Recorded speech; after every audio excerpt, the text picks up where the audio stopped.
Hello, my lovely. Welcome back. This is Midlife Redefined. My name is Ingrid Marsh, aka the Bounce Back Babe. This is the episode, my lovely, or the podcast rather.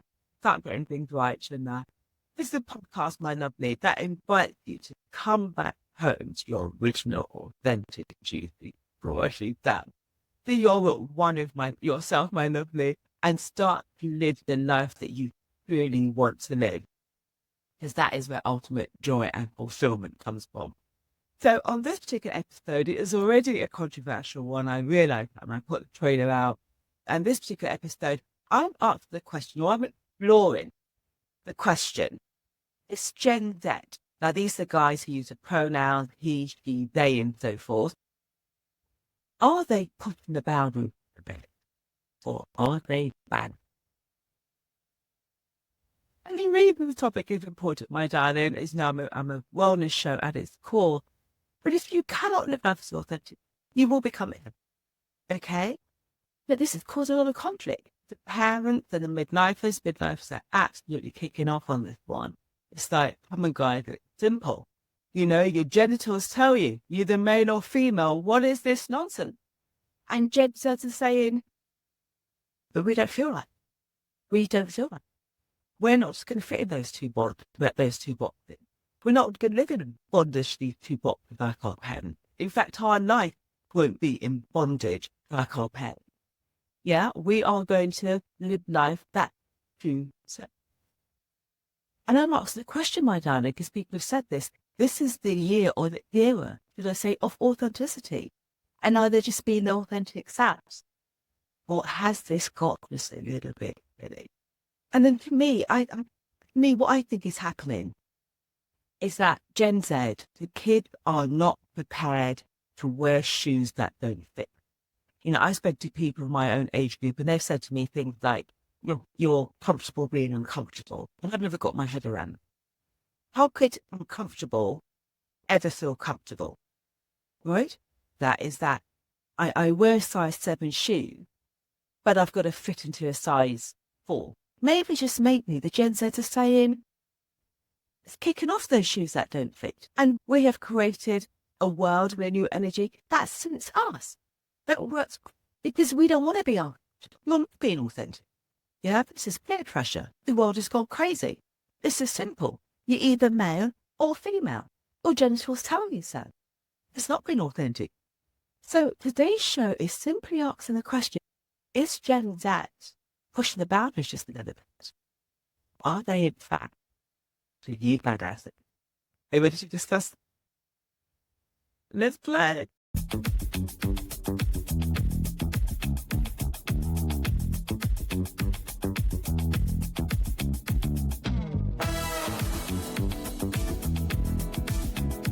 So, like I said, this is a bit of a controversial one. But what's interesting, because I'm in different platforms. Yeah, I'm on Facebook, I'm on Instagram, and I'm on TikTok. And even through putting trailer, so Facebook, I wouldn't even look at it. I wouldn't even click on it. Oh, too bad. This is why I hear a lot more than negative comments. This is though. I know parents on Facebook. I know the parents personally who have children who are transgender. All right. And just to say as well, my darling, this is not about the actual pronouns and that. It's important to stress that. It's also not a religious show. I'm spiritual, as you know. But it's really just about discussing the change. And it buys some kind of harmony as well, because the change is happening, whether we like it or not. You know, and for me, the reason these are exciting times, because I've always lived life by my authentic, lived life true to myself. And I tell you what, it gives me so much joy. I live this world by myself because I want to live a life that feels true to me, is connected to how I'm feeling inside, not the stereotypes, not the labels that are out there, how I feel inside. And I cannot begin to tell you, to use that code. I'm like, spiritually, they were saying, like, are there new souls reincarnation now? Because I think to myself, but other Gen Z want to live a life that's true to them. Which means we can kind of, I think are there people now who don't want to live this fake life, this false life? They want to live life that's true to them. And maybe there's a whole new generation now of people who see the world like how I see it. And I remember sort of going out there and doing talks years ago. We talked about the midlife as people my same age group. And they wanted me out of the building. So we were not vibing. And then years later, doing some talks at people campus, and these were now millennials, and they were absolutely getting with me. It was an event called How to Be an Authentic Entrepreneur. The girl who hosted it couldn't believe what was happening. The venue was packed out. And all the events you'd hosted in the past, they were just like a fraction of people. There was me come to this talk, and they loved me, which is what I wasn't used to. But what I noticed is the audience were half my age. And I thought, this is what you meant. They're half my age. They love this word, authenticity. They kind of vibed. And I wonder if the same thing is happening here. Although, like I said, the parents and midlifes are thinking, this is a very stupid conversation. There are two options, male or female. Just look down and you'll see the answer. But for me, I'm thinking, have we reached a time now where many people just wanted to connect with the true essence? Thing isn't midlife. Is that whether you like it or not, change is happening, right? There is a new energy now, and there's a new vibe. And it's funny because I read an article recently with Good Morning Britain. I'm not sure if Jen program. But Good Morning Britain was always like kicking ass when it comes to the numbers in terms of like viewing. And their numbers have absolutely plummeted. Now, this could be because on their percentage of left, quite possibly, the numbers have plummeted. But how I saw that was that, well, the energy that's around now, it doesn't support this program, which are very like 2.2 children, the dog, and everything's so perfect, and we're so perfect. We're so perfect. The new energy now is about authenticity. And you've only got to look at the television program, the films, the adverts especially. Those who don't know, I'm an actor as well. And you just have to look at the castings of places like Spotlight and Mandy and what have you. And they want real. Yeah?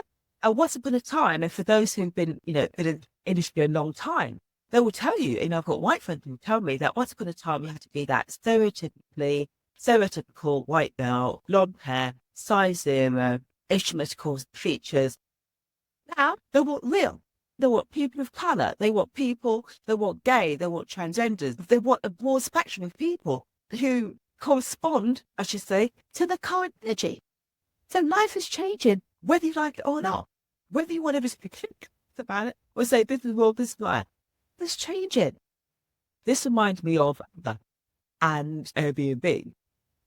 I said to myself, we're jumping in strangers' cars. Yeah?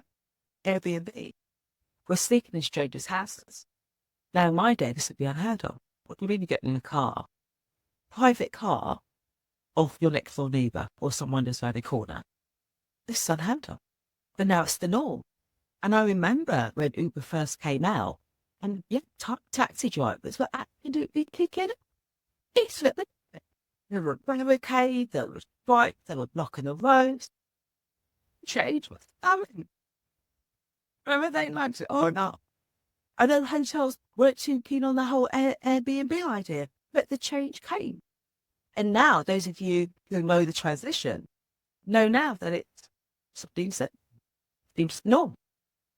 And if we let's go back even further to caveman day, cavewomen day. I was laughing at that. Because they had to go out hunting for food, hunting to eat. To myself, so that you can sit on your merry behind and have your food delivered to your front door. You don't have to hunt no more, right? Then change is inevitable. It is going to come. This, my lovely, is one of them. Right? And to be honest with you, I didn't think I was going to see these changes in my lifetime. I didn't think I'd see people of colour on television like I do now. All right, so hey, it like I know some of you say, well, that's different, but it's still changed. And that 2.2 children and the dog setup was ran down everyone's throat and wasn't in fact comfortable for everyone. Yeah, that is now slowly coming away. And I ask myself, Luscious, has this always existed? People were just forced to live a lie. Is it that youngsters are following their intuition? The parents and grandparents had to conform.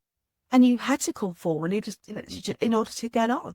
Like I said, you had to wear a size 4 shoe, even though you really were a size 7, or vice versa.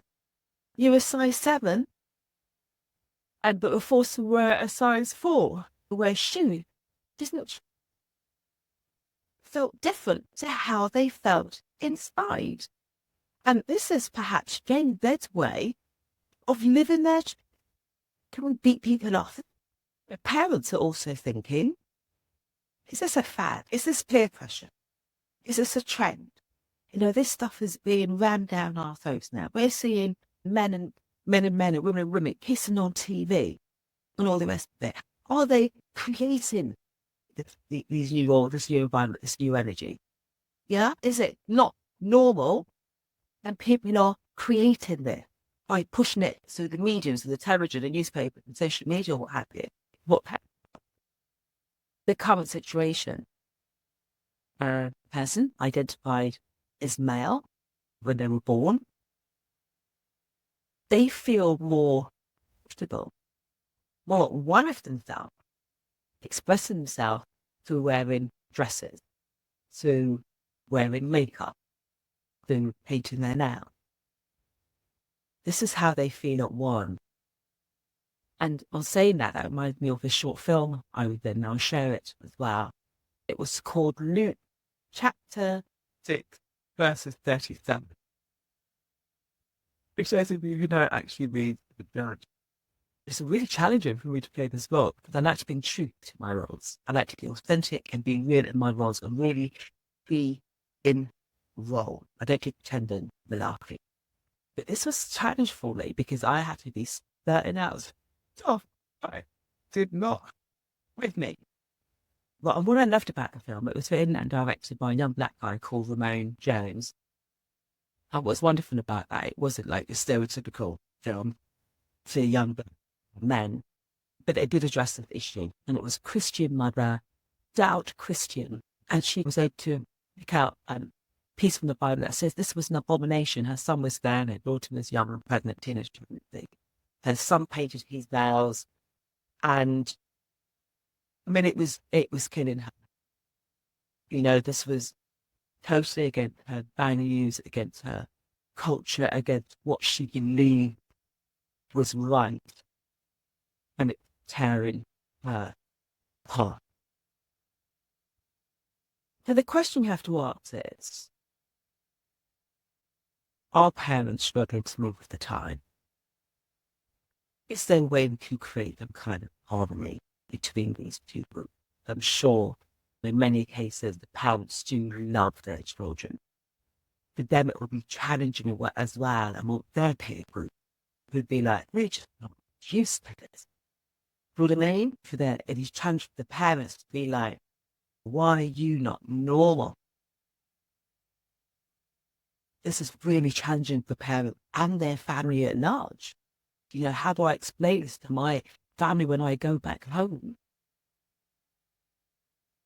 They are struggling to embrace this. This causes a lot of conflict in families and amongst kids. I was at an event the other day and I heard this young girl talking about this conflict with her parents, that they just do life so differently to her and it's making her well. And she spoke. This was quite a big issue among her peer group, where this big divide between the parent and the kid, and equally making children unwell because there's no longer that sense of belonging. And I get, when you're different from your siblings or family or extended family, and what they will try to do to you into conformity, So you're in the belong. It can become really traumatic. What I mean, my lovely? So I really get. I think one of the solutions would be to look at the definition, because I think there's a lot of confusion here. I'm just going to read this verbatim. So sex refers to understandings of physical attribute, often through a medical or legal lens. For example, a person's sex assigned at birth may be different from their current legal status. They're not for certain know that. Okay? About 1.5% of the population is also intersex, which refers to people whose body not seem to fit the typical definition of male or female. There's a question someone asked me on Facebook as well, and the one person who responded to me, and they talked about the characteristic, male or female, look at your genitals, and this will tell you. But, and it's the gender definition. Gender refers to a person's identity defined by their own internal feelings and experiences of self, which may include connections to physical experiences. This is what I was saying. My thing is, you cannot dictate how somebody feels inside. And this is all to me that Gen Zs are saying and doing. They're living their life, assuming an identity, taking an identity based on how they feel inside. And my thing is, you cannot argue that. When we usually speak about gender, unfortunately, we're talking about stereotypes. And this frustrates me. This is where I experience of conflict.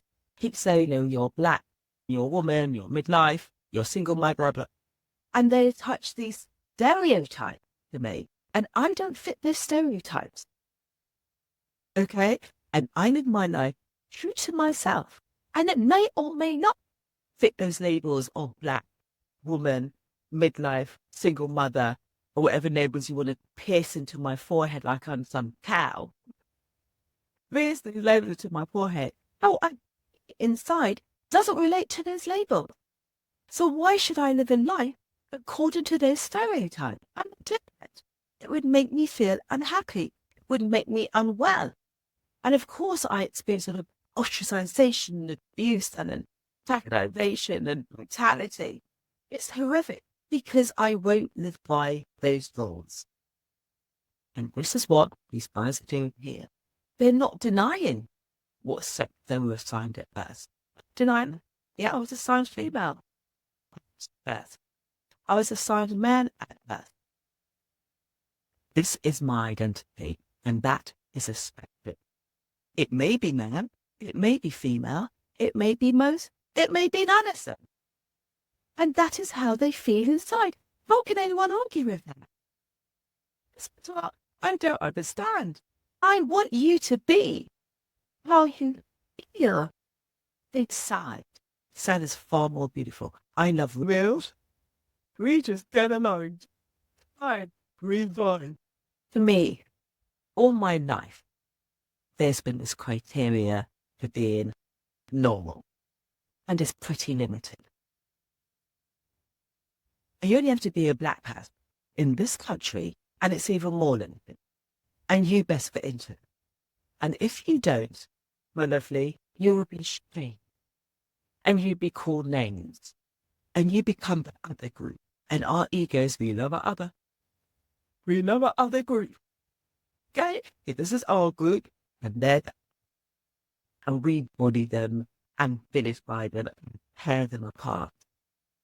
This is ego. And this is what the world has done. If you're not normal, they will strain you. It is time.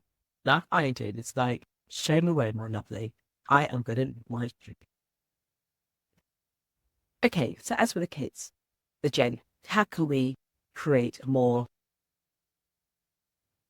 harmony in the world and find a solution for this?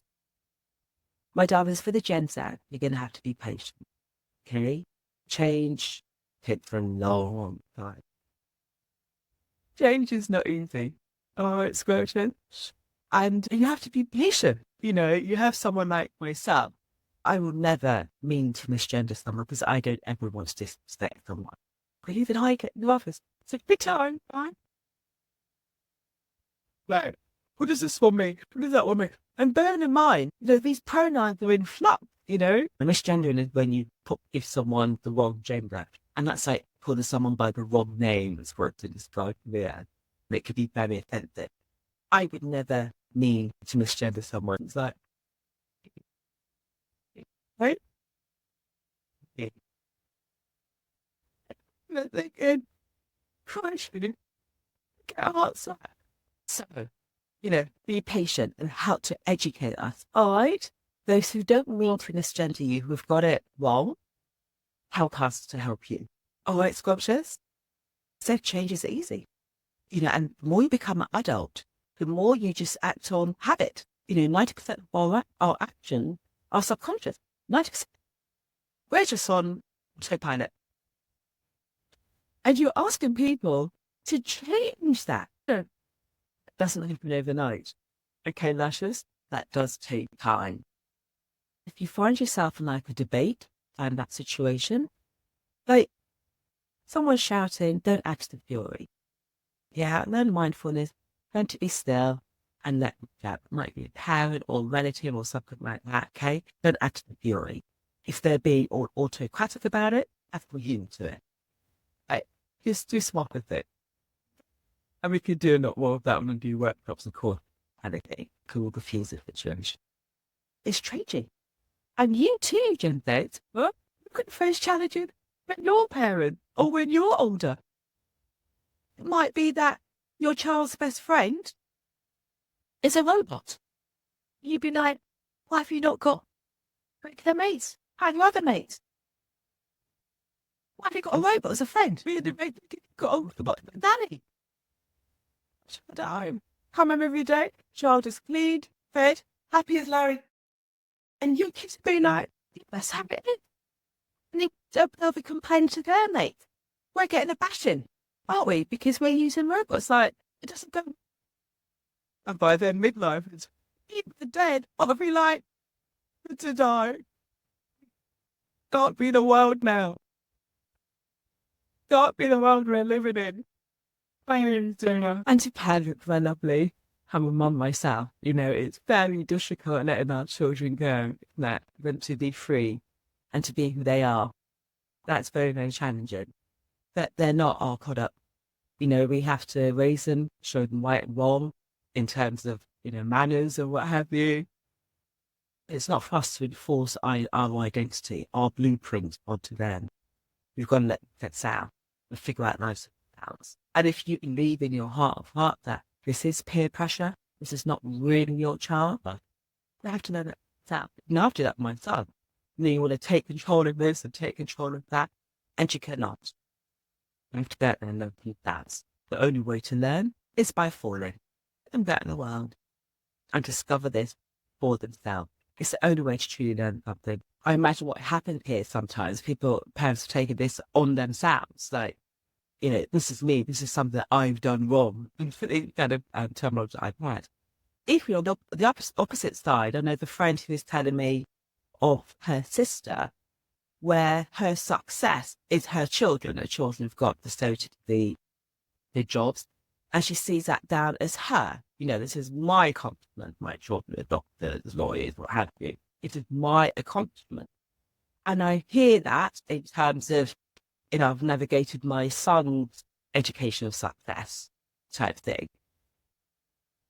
But it was still for me to go out, especially when I kicked off university, go out and find myself and get my career back and be all who I can be. That can't be my son. No, that's different. If you knew someone when we were younger and identified as female and had the name Jane and wanted to be called John, it was such a big deal. Please call him John. Parents, like I mentioned earlier, you know what it's been like, you know, having to be comfortable being uncomfortable. Right for your kids, really, that you want them to be free. Wouldn't you have liked to be you, for you to have been free? This is why I was really pleased that someone eventually did come on Facebook and ask the question, most parents says that what characterizes you as male or female. I was really keen. I said, let's have a conversation. Let's talk. Let's bring all these voices to the table and let's have a discussion. Because many times, and they call it diversity of thought. I do one workshops on this diversity of thought. And you're bringing all the voices to the table, rather than just being in one vacuum and just hearing one thing and being told one viewpoint. That's what happens in the different groups. In that group, no one dares to say anything conflicting. No one dares to have another opinion. You are told what to believe. And no one dares to step outside of that. So, I love growing my brain. And I have no ego, no shame in my game. If I never saw it that way, it'd be like, okay, that's... Or it might be I've got all the information and think, sorry, babe. This still doesn't work with me. It doesn't feel right to me. But how about stepping outside? Do you know what I mean? Of our comfort zone, stepping outside that box, having conversations with people, and see if we can grow our mind. And that's what I love about myself, is that my world is so inclusive. It's so different, and it makes it so much richer. And then there are different resources that you can pull on when you're in a bit of a pickle. See if we can get out of that stuck 90% the same old information going around that people up our mind there. And in conclusion, my darling, like I said, I can't help wondering if this has been around for a long time. Pronouns haven't just come about in the last 2 or 3 years, going right back to the 14th century. Didn't know that here. And Shakespeare used it, and other artists used it. That makes me think, if they were talking about pronouns back then, has this situation always existed? People always felt this. Talk about those differences. I used to love about my aunt's uncles. They're so different. They lived together as one. Like, no two of them were the same. They lived together as one. I remember those days, such joy and happiness. I don't think, where have those times gone? But to sum up, my lovely, I want to sum up with Frank Sinatra's song, which I swear by and I live by it. And there's a wonderful part just toward the end. And he said,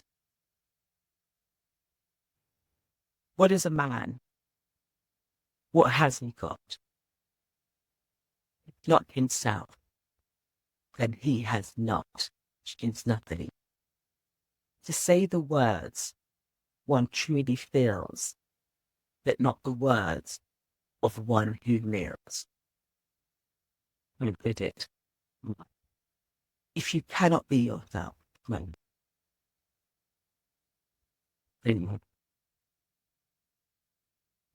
that's the end of today's show. Thank you so very much for joining me again. I hope you enjoyed it. If there's anything I've said wrong that you could educate me on, please do so. I understand that this is still in flux, it's still movable, it's still changing. So no doubt people will get it wrong. And parents of midlifers, I hope I've given you another take. If not, well, hey, you just have to beg to differ. And that's beautiful too. I like to beg to differ. We still live happily together. It's not a big deal. Don't forget, my lovely, if you now want to start living life as your authentic self, to be free, to be good, to be happy, to be love, which I think is the greatest wellness of all. It's the greatest joy of all. I always say, if you want to feel great naturally, nothing could be that.